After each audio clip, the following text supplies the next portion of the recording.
Voilà, bonjour à tous et bienvenue pour cette première e-présentation des membres de l'année. Peut-être pour nos participants, ce que je vais vous inviter à faire, c'est à couper en tout cas les micros pour pas qu'il y ait de bruit parasite pendant les présentations. Et puis, on allumera les micros au fur et à mesure après les présentations. Alors, première e-présentation des membres de l'année, l'occasion de vous souhaiter à toutes et à tous une belle année 2021, de la réussite, de la joie et puis surtout une santé de fer. Je crois qu'on va tous en avoir besoin avec les défis qui nous attendent pour cette nouvelle année. On vit ici en Suisse une nouvelle période de semi-confinement avec une vision plutôt positive à l'horizon du printemps. Et peut-être cette première présentation pour faire un petit bilan de l'année 2020 qui vient de se terminer. Année 2020 qui a été marquée par la transformation, aussi l'inspiration et la création, et qui s'explique principalement par l'animation qui a été apportée dans le réseau. 39 événements digitaux qui ont été organisés l'année passée, 13 événements en présentiel, tout de même, c'est à souligner. Dans une année 2020 qui a été un petit peu compliquée pour se réunir, on a réussi à 13 reprises à réunir les membres, donc c'est quand même une satisfaction. Et puis, dans les événements digitaux qui ont été mis en place, une transformation un petit peu à marche forcée. Et on a toujours voulu garder l'humain, placer l'humain au centre de ces événements digitaux. Et c'est ce qu'on fait aussi aujourd'hui avec cette e-présentation des membres. L'idée, c'est de vous faire découvrir un panel de 3 membres de la CCI France-Suisse, mais aussi, après ces présentations peut-être un petit peu formelles, d'avoir un moment ensemble pour pouvoir échanger, d'abord en plénière et puis après en sous-groupe pour pouvoir réseauter dans des formats plus confidentiels. Aussi avec chacun des intervenants, un membre de l'équipe de la CCI France-Suisse sera également présent. Voilà, je l'ai dit, un panel aujourd'hui de 3 entreprises. On va démarrer sans plus attendre et je vais passer la parole à Marie Bavarel, qui est la country manager pour la Suisse et l'Autriche de l'agence Muséo. Et donc, Marie, je vous passe sans plus attendre le micro et la caméra. Merci. Merci Romain. Bonjour à tous, merci à la Chambre de commerce de me donner l'opportunité de présenter le Muséo. Donc on va pouvoir aller à la slide suivante. Le Muséo est une agence de design iconographique.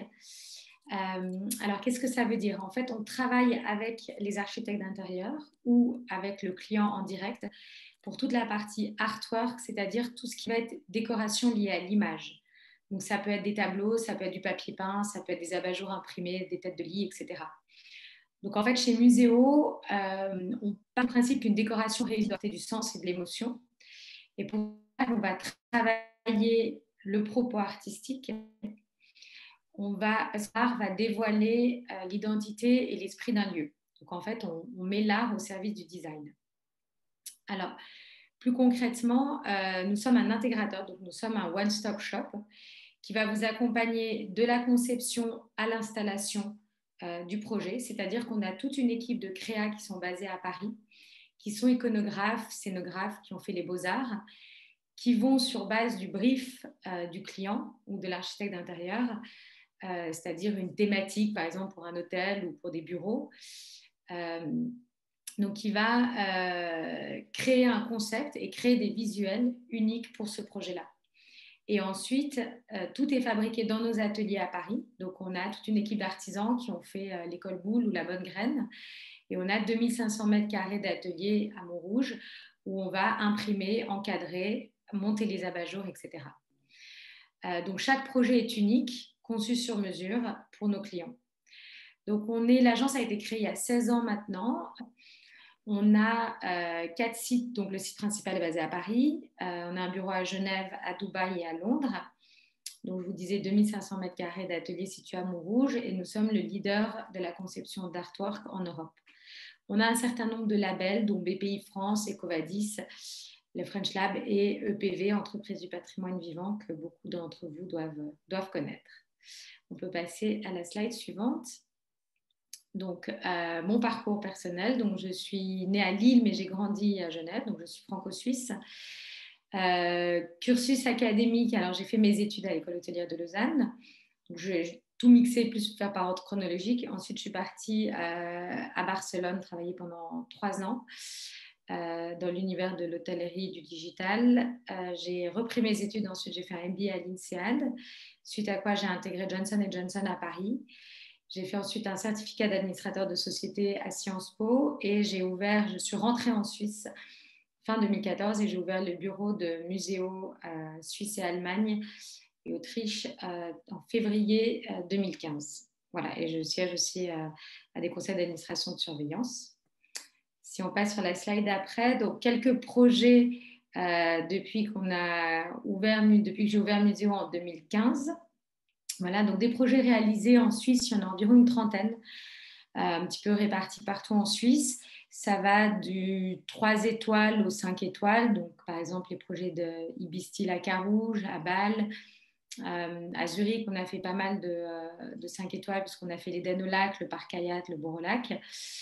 On a également des projets de bureaux, comme les bureaux de L'Oréal à Genève, des projets dans le domaine de la santé, la maternité de la clinique générale Beaulieu.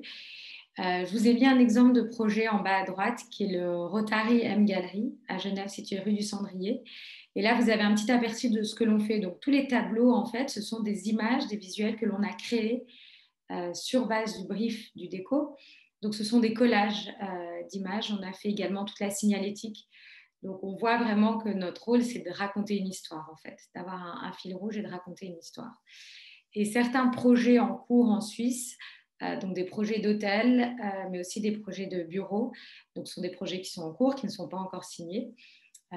Et voilà, et peut-être les futurs bureaux de la Chambre de commerce sur lesquels je suis en train de travailler avec Florence et Romain. Et ensuite, si on passe à la dernière slide, donc quelles sont mes attentes vis-à-vis de la Chambre de commerce, je pense qu'un petit peu comme tout le monde, c'est de développer mon réseau, de faire connaître Muséo. C'est aussi de développer des nouvelles collaborations, des opportunités business, des synergies. Rester au fait de ce qui se passe, des tendances, des nouveautés, des relations entre nos deux pays et leurs entreprises. Et ensuite, rencontrer de nouvelles personnes, alors virtuellement actuellement, mais pour avoir des échanges riches et intéressants avec des profils variés. Voilà, je passe la parole au prochain. Merci beaucoup Marie pour cette présentation. Dans les temps, bravo. Voilà, je vous propose de passer à la seconde présentation tout de suite. La société Rive-Clair, basée à Zurich, avec Audrey Nussbaumer et David Fekete, qui prennent la parole pour une présentation à deux voix. Merci. Très bien, bonjour à tous. Donc, moi, c'est Audrey, je suis fondatrice de la marque Rive-Clair, puis mon mari à côté, donc, qui est cofondateur. On peut passer à la slide suivante. Merci. Alors, qu'est-ce que Rive-Clair? Donc, Rive-Clair, nous sommes une société de haute maroquinerie éco-responsable. Qu'est-ce que ça veut dire? Ça veut dire que nous utilisons principalement que des matières écologiques, donc d'une manière générale végane, biologique, organique, recyclée. Voilà, toutes ces matières-là, aussi des matières à partir de déchets de pommes, donc quelque chose de très innovant. On a vraiment basé tout le concept sur cela. Et bien évidemment, le pari un petit peu fou qu'on a fait, c'est de faire une production entièrement made in Italy. Tout simplement parce qu'on parle ici de haute maroquinerie, donc sur un segment plutôt premium, et le Made in Italy reste toujours encore le savoir-faire d'exception.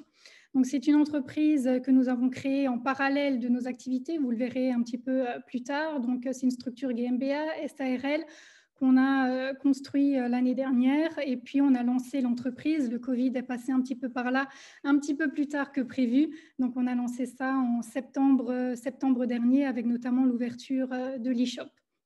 L'activité, évidemment, principalement sacs et accessoires, et le chiffre d'affaires est en cours puisque nous aurons notre première année en 2021.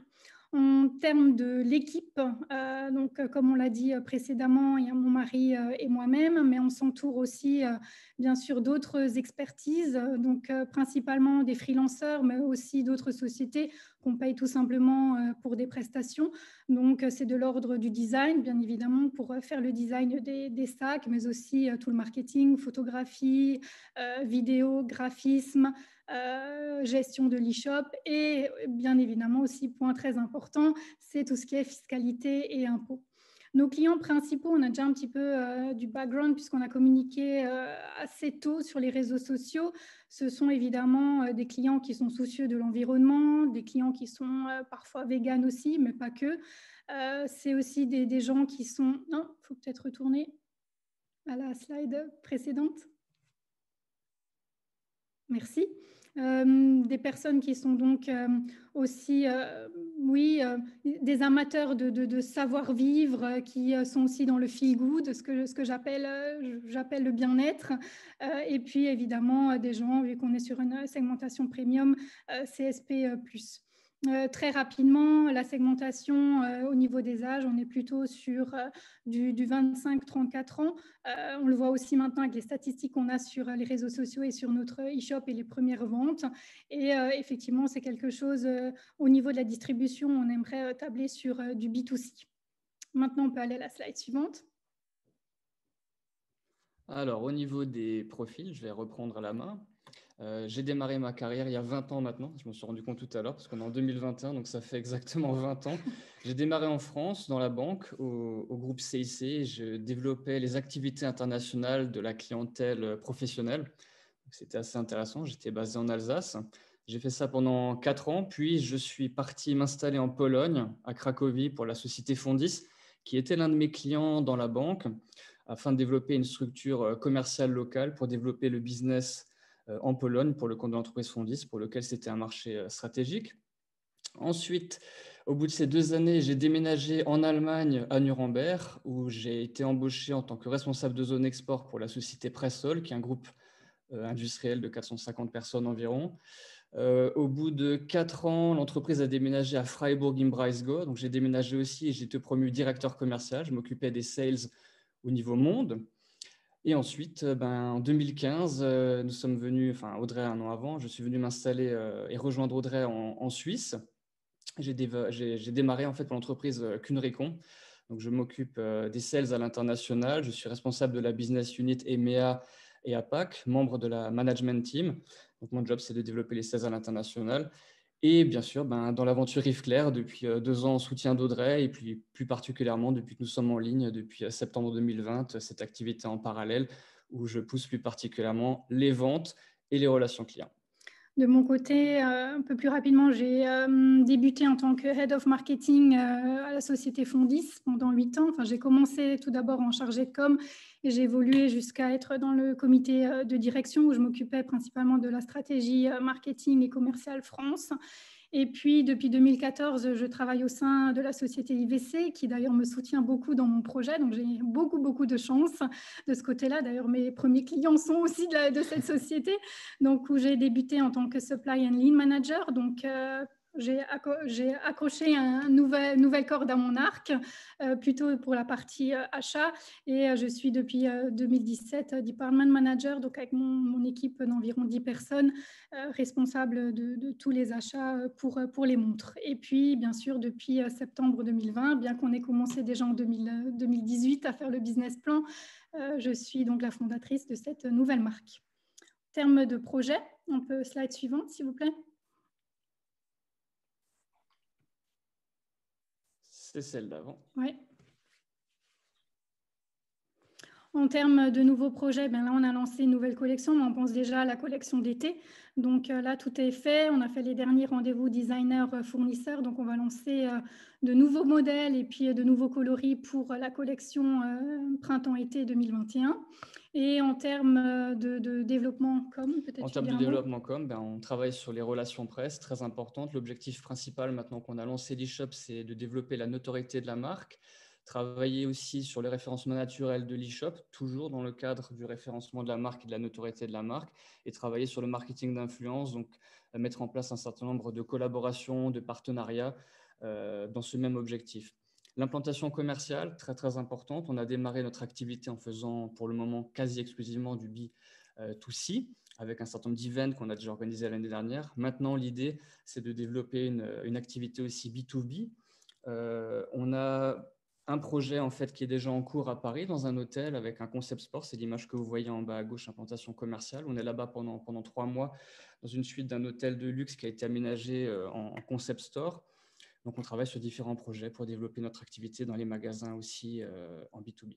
Voilà, et puis le dernier point, c'est aussi la certification PETA, puisqu'évidemment, on n'est que sur des matières non animales.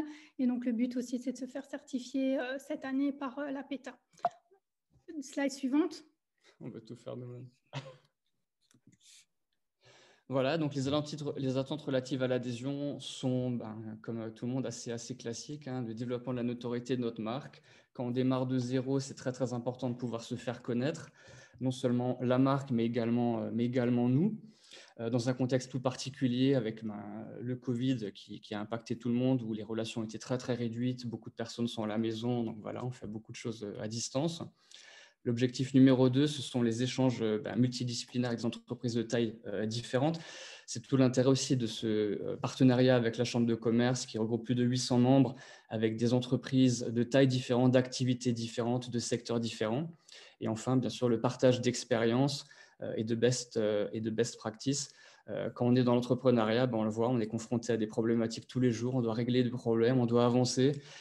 Et donc, pouvoir échanger avec un certain nombre d'autres personnes, c'est toujours très, très enrichissant.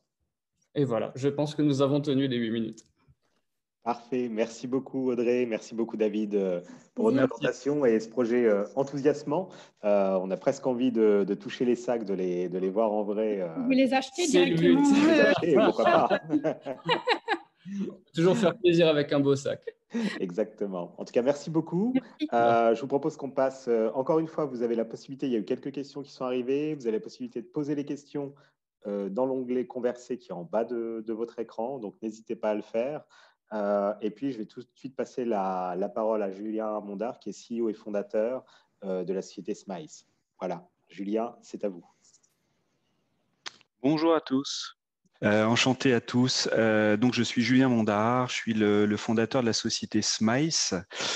Smice, c'est, comme vous le voyez, une petite souris. Donc, c'est un mot valise entre Smile, le sourire, et Mice, les petites souris, puisque l'objectif de notre société, c'est de pouvoir observer tout ce qui se passe entre les clients et les vendeurs d'une marque, les sites Internet d'une marque, enfin, tout ce qui est relation client et mesure de l'expérience client.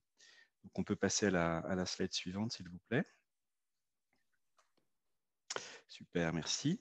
Voilà, donc j'ai fondé cette société en 2005, donc il y a 15 ans maintenant, avec l'idée et l'objectif de moderniser ce secteur, qui est un secteur qui existe depuis très très longtemps, qui s'appelle le mystery shopping ou client mystère.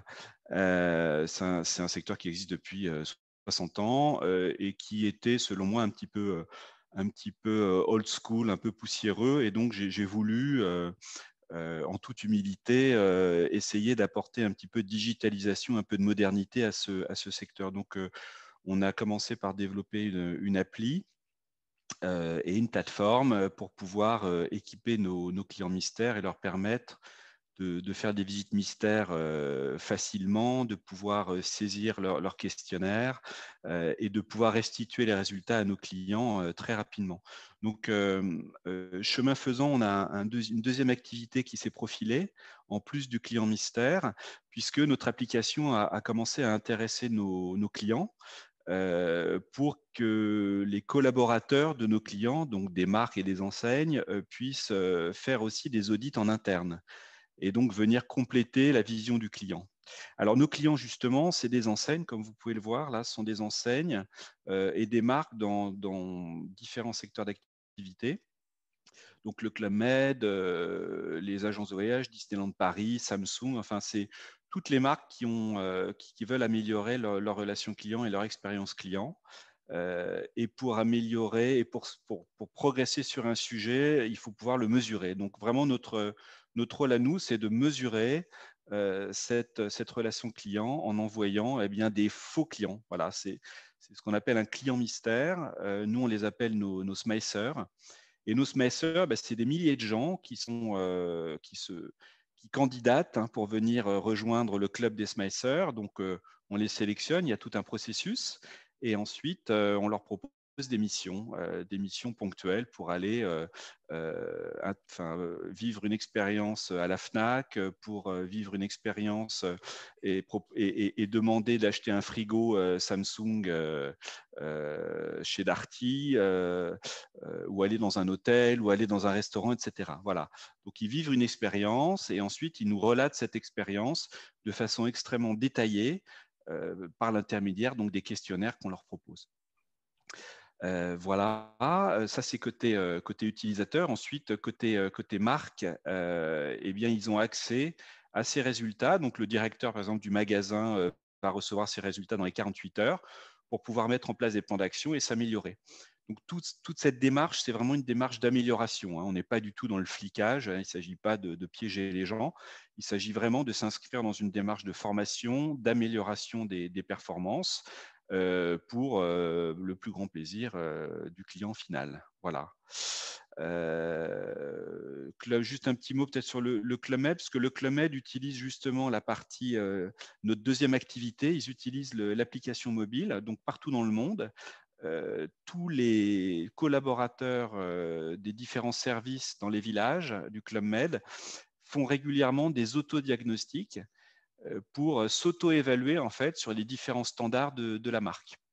Et de temps en temps, il y a un directeur régional qui vient pour faire un audit complet et pouvoir comparer finalement la vision que le collaborateur a sur sa propre prestation et la vision que le directeur du réseau va avoir en fonction de ces différents filtres. Voilà dans les grandes lignes. Donc ça s'appelle le Mystery Shopping. On existe en France depuis 15 ans et on a très très envie de pouvoir venir en Suisse et créer une filiale en Suisse, donc ce qui est en cours. On peut aller à la slide suivante, s'il vous plaît. Alors, mon parcours personnel, très rapidement, moi, je n'ai pas fait beaucoup d'études, donc je ne m'attarderai pas sur les études. J'ai travaillé assez jeune comme vendeur. En fait, j'ai vraiment une expertise très, très retail, très réseau, et je viens vraiment de la vente. J'ai pris une boutique Bouygues Télécom en tant que gérant mandataire à la grande époque de la téléphonie mobile en 99. Ça a duré 2-3 ans. Ensuite, je suis rentré un peu par hasard comme commercial chez DMS, qui est une société française de clients mystères, justement. Le lien est là. Et donc, j'avais effectivement, en tant que gérant d'une boutique Bouygues Télécom, des clients mystères. Donc, je le connaissais de l'autre côté du miroir. Et j'ai appris ensuite ce métier chez DMS. Et en 2005, j'ai donc créé Smice. Voilà. Est-ce qu'on peut voir la slide suivante, s'il vous plaît? Merci.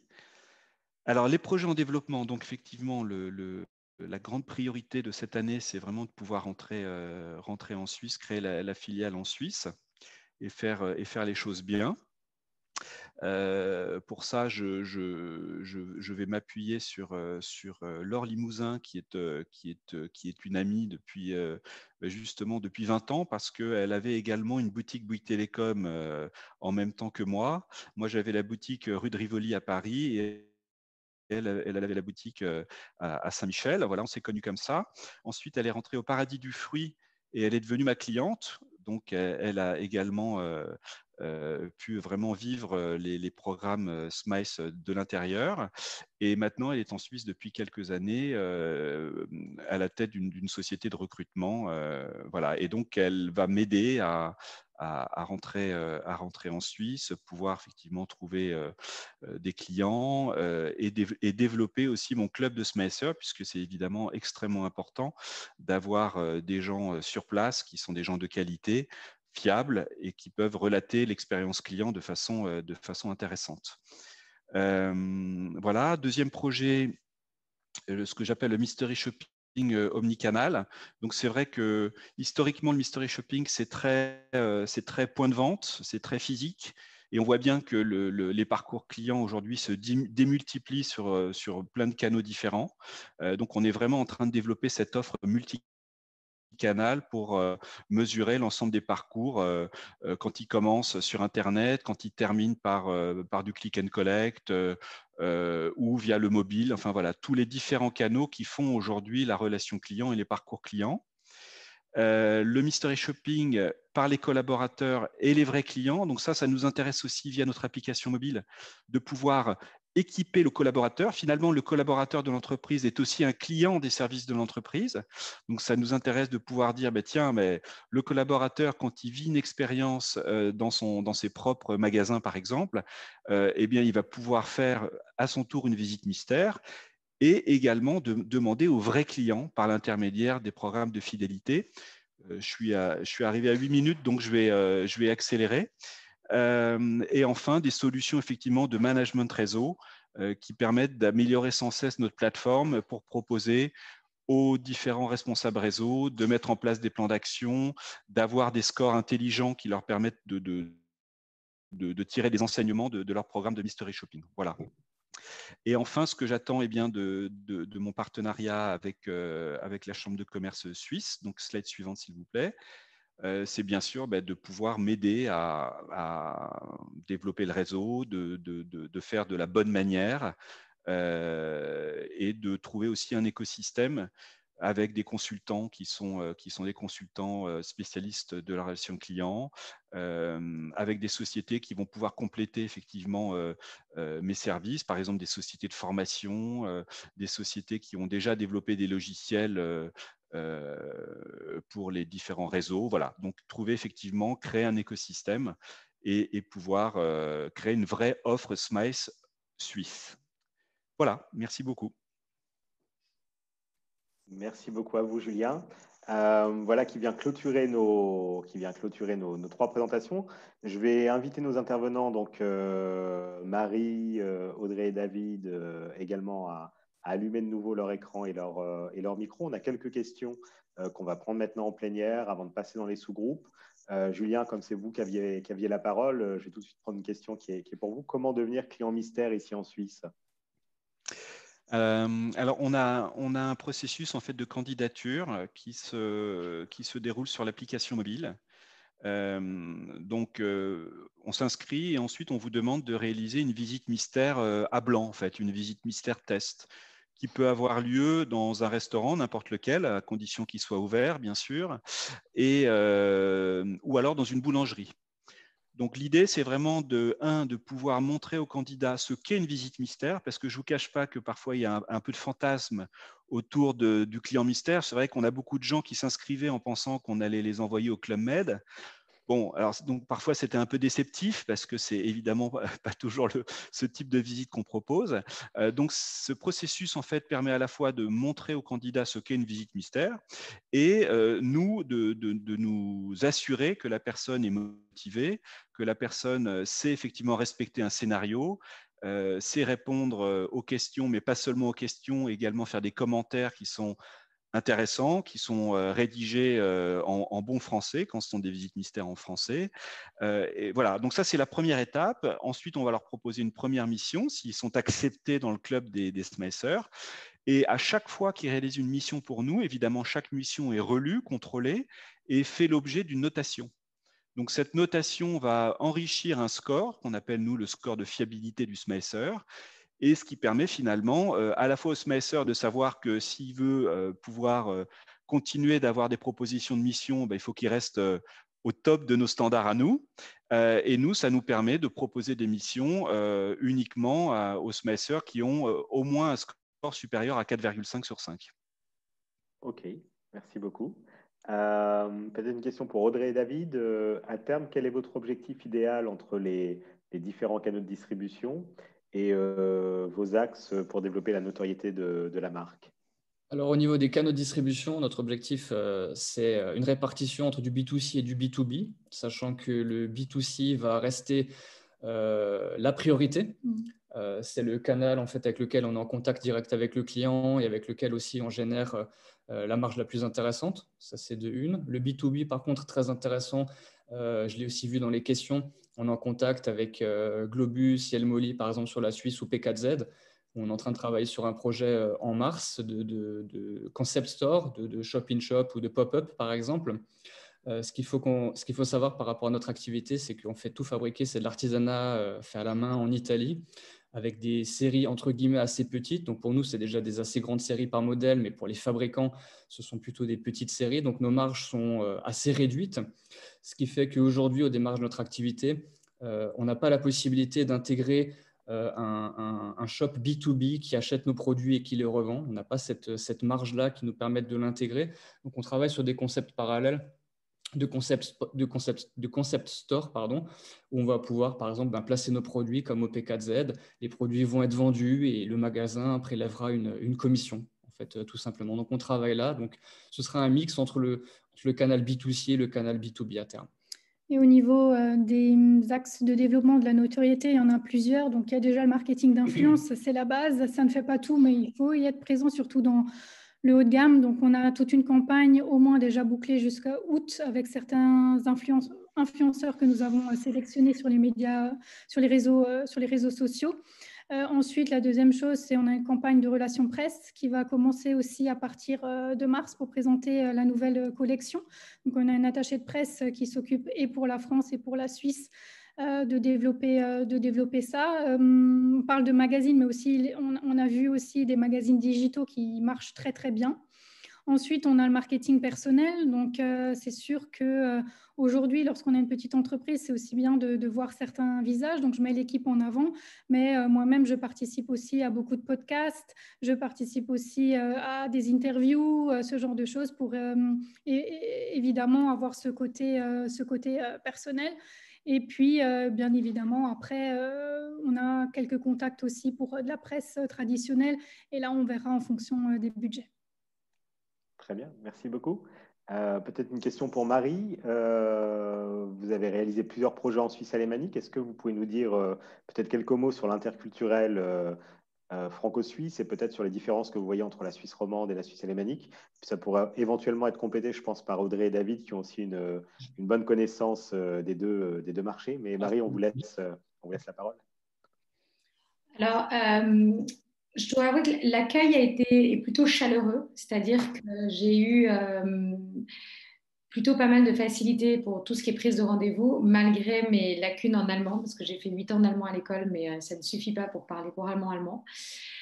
Donc, quelque part, la chance que j'ai, moi, avec le marché suisse alémanique, c'est que, notamment Zurich est une ville qui est assez ouverte sur tout ce qui est design, tout ce qui est déco.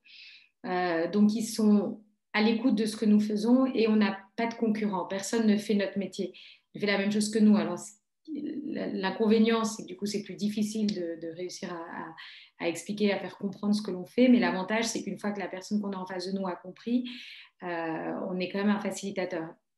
Donc, la chance qu'on a aussi, c'est que la plupart des projets qu'on a fait à Zurich, en Suisse alémanique, on y a été emmené, on va dire entre guillemets, par un prescripteur suisse romand ou français avec lequel on travaillait déjà.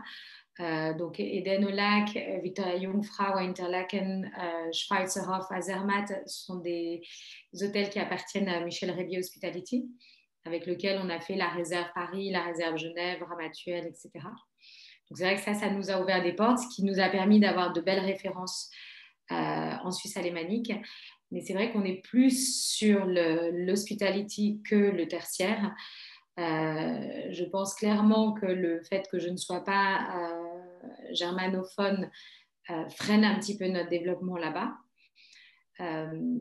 Maintenant, le fait d'être basé à Genève et d'être suisse aide clairement, parce que c'est vrai que si Muséo n'était qu'une entreprise française avec un bureau à Paris, je pense que ça serait beaucoup plus difficile parce qu'on sait que les Suisses voient les Français un peu comme trop latins. Pour les Suisses allemands, c'est encore pire, on va dire. Donc voilà. Et je pense que pour la différence entre la Suisse romande et la Suisse alémanique, moi j'ai vraiment le sentiment d'avoir plus de facilité à prendre des rendez-vous presque à Zurich qu'à Genève, qui pour ça est peut-être un petit peu plus français. Les Zurichois sont peut-être pour ça plus, comment dire, pas chaleureux, c'est pas le terme, mais voilà, ils acceptent plus facilement de vous recevoir, de vous rencontrer. Ils ont évidemment besoin d'être rassurés. Le fait d'avoir des références là-bas aide.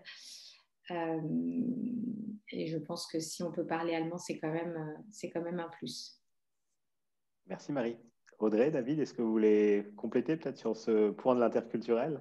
Ça a fait l'objet, en fait, il me semble, d'une soirée de la CCI il y a quelques mois à C'est juste, l'interculturalité, c'est juste. avec de nombreux débats, effectivement, oui.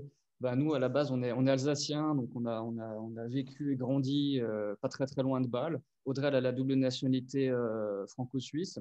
Donc, on a grandi pas très loin de cet environnement. On a grandi un peu dans la culture un petit peu alémanique. On parle tous les deux allemand. On ne parle pas le suisse-allemand, mais on le comprend. Mais on parle l'allemand depuis de nombreuses années. Et puis, c'est notre langue de travail et c'est notre langue du quotidien. Donc, ça, forcément, ça aide un certain nombre de choses. Ça facilite beaucoup de choses.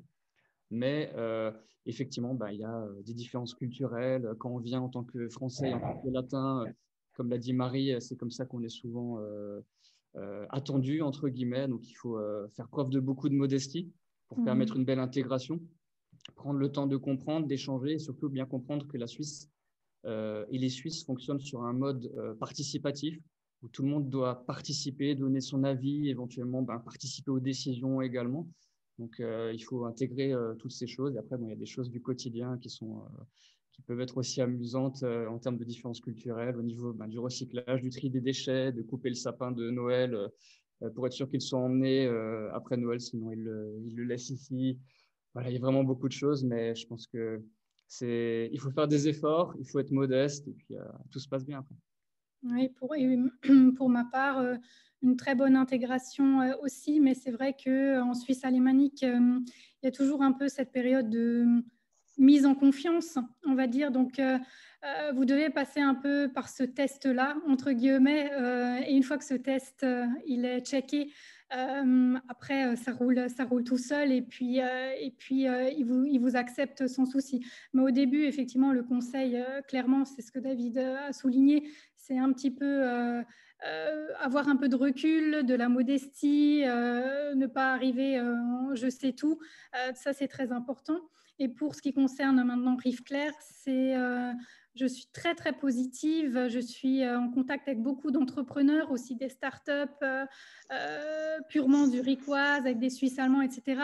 Et en fait, l'entraide entre entrepreneurs est vraiment excellent. J'ai pu organiser, grâce à une startup dans un super joli café, un premier événement. Une autre m'a contactée aussi spontanément en disant tiens, on pourrait faire un événement ensemble. Donc, franchement, je trouve que c'est, pardonnez-moi l'expression, mais sans prise de tête, on regarde, on fait quelque chose ensemble, on essaye d'aller de l'avant et on essaye de faire quelque chose de constructif ensemble. Donc, ça, j'apprécie vraiment énormément. Parfait, merci beaucoup pour ce témoignage. Voilà, on arrive un petit peu au bout de cette plénière. Ce que je vous propose, c'est qu'on passe maintenant dans les sous-groupes. On a 3 sous-groupes qui ont été constitués. C'est Émilie Brandt, chez nous, notre responsable de l'animation des membres en Suisse alémanique, qui est à la manœuvre. Donc, elle va maintenant nous transférer dans les différents sous-groupes. On se donne à peu près 25-30 minutes pour échanger dans ces sous-groupes, donc en plus petits comités. Et là, j'invite tout le monde à allumer sa caméra, à allumer son micro. On se retrouve après pour un petit mot d'au revoir, de conclusion à l'issue de cette session en sous-groupe. En tout cas, merci encore à tous les 4 pour vos interventions et à tout à l'heure. Voilà, je crois que tout le monde nous a rejoints dans la salle principale. Je voudrais encore remercier nos intervenants, Marie de chez Muséo, Julien de chez Smice, Audrey et David de chez Rive-Claire pour leur présence, leur intervention ce matin. Je crois que ça a été assez riche en termes d'échanges et très varié. C'est un petit peu l'ouverture pour la e-présentation des membres de cette nouvelle année 2021. Je tiens à remercier sincèrement ma collègue Émilie Brandt qui a été à la manœuvre et à la technique. Je crois qu'on a eu quelques soucis en début de présentation. Elle a géré ça comme d'habitude de main de maître. Donc bravo Émilie et merci à toi. Peut-être pour conclure, quelques mots sur les prochains événements de la Chambre, avec des rendez-vous qui arrivent maintenant assez vite. Alors demain, on aura une session Meet and Connect avec Philippe Bernard, qui est directeur général adjoint de Leuzinger Maharadzi, la filiale de Bouygues Construction ici en Suisse, mais je crois qu'elle est complète, raison pour laquelle Elle n'apparaît pas sur le slide que vous voyez à l'écran. On aura jeudi une session avec Mazar sur le télétravail franco-suisse. C'est un sujet d'actualité. On a beaucoup d'entreprises françaises implantées en Suisse ou même suisses qui embauchent des travailleurs frontaliers depuis la France, mais aussi depuis d'autres pays. Et donc, il y a eu une évolution et une adaptation du droit et de la fiscalité européenne vis-à-vis de la Suisse ces derniers mois qui perdure encore là pour quelques semaines. On verra quelle sera la suite, mais il y a un certain nombre de points d'attention à respecter lorsque vous avez comme employeur des collaborateurs qui sont en télétravail de l'autre côté de la frontière et dès lors qu'ils dépassent un certain seuil de temps en télétravail. Donc, un séminaire plutôt technique, mais qui a toute son importance. Le 26 janvier, le e-Business Booster Forum Europe, on sera 20 chambres de commerce françaises en Europe à organiser ce e-Business Booster Europe. Donc, c'est un petit peu la clé sur une vingtaine de marchés européens, depuis le Portugal jusqu'à la Norvège, en passant par la Pologne, la République tchèque, l'Allemagne ou l'Italie, et la Suisse naturellement. Les technologies au cœur de la crise, un webinaire qui est organisé en partenariat avec KPMG. On l'a vu ces dernières semaines, ces derniers mois. Les technologies ont été fortement sollicitées pour répondre aux besoins de communication. Et donc, on aura un état des lieux avec KPMG, mais aussi une vision un petit peu de prospective. Et puis, un événement auquel je vous invite à vous inscrire, si ce n'est pas encore fait, c'est le eB2B franco-suisse. C'est la première édition. Et donc, on a une matinée qui est dédiée au rendez-vous d'affaires pour les membres de la Chambre. Donc, on a une plateforme à disposition. Vous avez la possibilité de vous inscrire. C'est gratuit pour les membres. Et vous pouvez sélectionner les entreprises que vous souhaitez rencontrer. On a déjà quasiment 100 entreprises, je crois 98 ce matin, qui sont inscrites sur ce eB2B franco-suisse. Et une fois que vous êtes inscrit, vous pouvez solliciter des rendez-vous et vous avez la possibilité d'avoir, je crois, jusqu'à 12 rendez-vous sur la matinée avec les entreprises qui sont inscrites. Parmi celles dont j'ai retenu les noms, on peut noter Swisscom, je crois, qui s'est inscrit avant-hier, Vente Privée qui est inscrit également, et une grande partie des grandes entreprises françaises implantées ici en Suisse qui participent à cette édition. Donc, n'hésitez pas, c'est gratuit, c'est sur une demi-journée. Vous bloquez la demi-journée et ensuite, vous avez les créneaux de rendez-vous qui sont confirmés. Donc, c'est des créneaux de 20 minutes. Et l'idée, c'est de faire connaissance avec des nouveaux contacts, ce qui n'est pas quelque chose qui est très aisé actuellement. Et donc, on essaie de proposer au réseau des membres des solutions un petit peu alternatives. On espère que vous y répondrez présent. Le 4 février, là, il rencontre d'affaires franco-suisses du secteur hospitalier, donc quelque chose de très spécifique pour lequel on a déjà 13 grands donneurs d'ordre suisses qui sont inscrits et une vingtaine d'entreprises françaises. Et puis un Meet and Connect avec le directeur général du Casino du Lac qui est filiale du groupe Partouche ici en Suisse, donc Fabrizio Barozzi, qui est basé ici à Genève, mais qui chapeaute aussi le casino de Crans-Montana, et donc qui va venir nous parler un petit peu de son métier, de celui du jeu et des casinos. Vous l'avez peut-être suivi, il y a eu la mise en place des plateformes de jeux en ligne l'année passée ici en Suisse. Donc, ça a été un gros tournant aussi pour l'univers du jeu ici en Suisse. Et Fabrizio viendra nous en parler le 10 février prochain. Et puis, le 16 février, la seconde édition pour 2021 de la e-présentation des membres, en espérant que la troisième édition, celle du mois de mars, on pourra la tenir en présentiel et qu'on aura le plaisir de tous se retrouver. Voilà ce que je voulais vous dire en quelques mots. Vous remercie encore pour votre participation et vous dire à très bientôt en vous souhaitant une excellente journée. Merci, au revoir.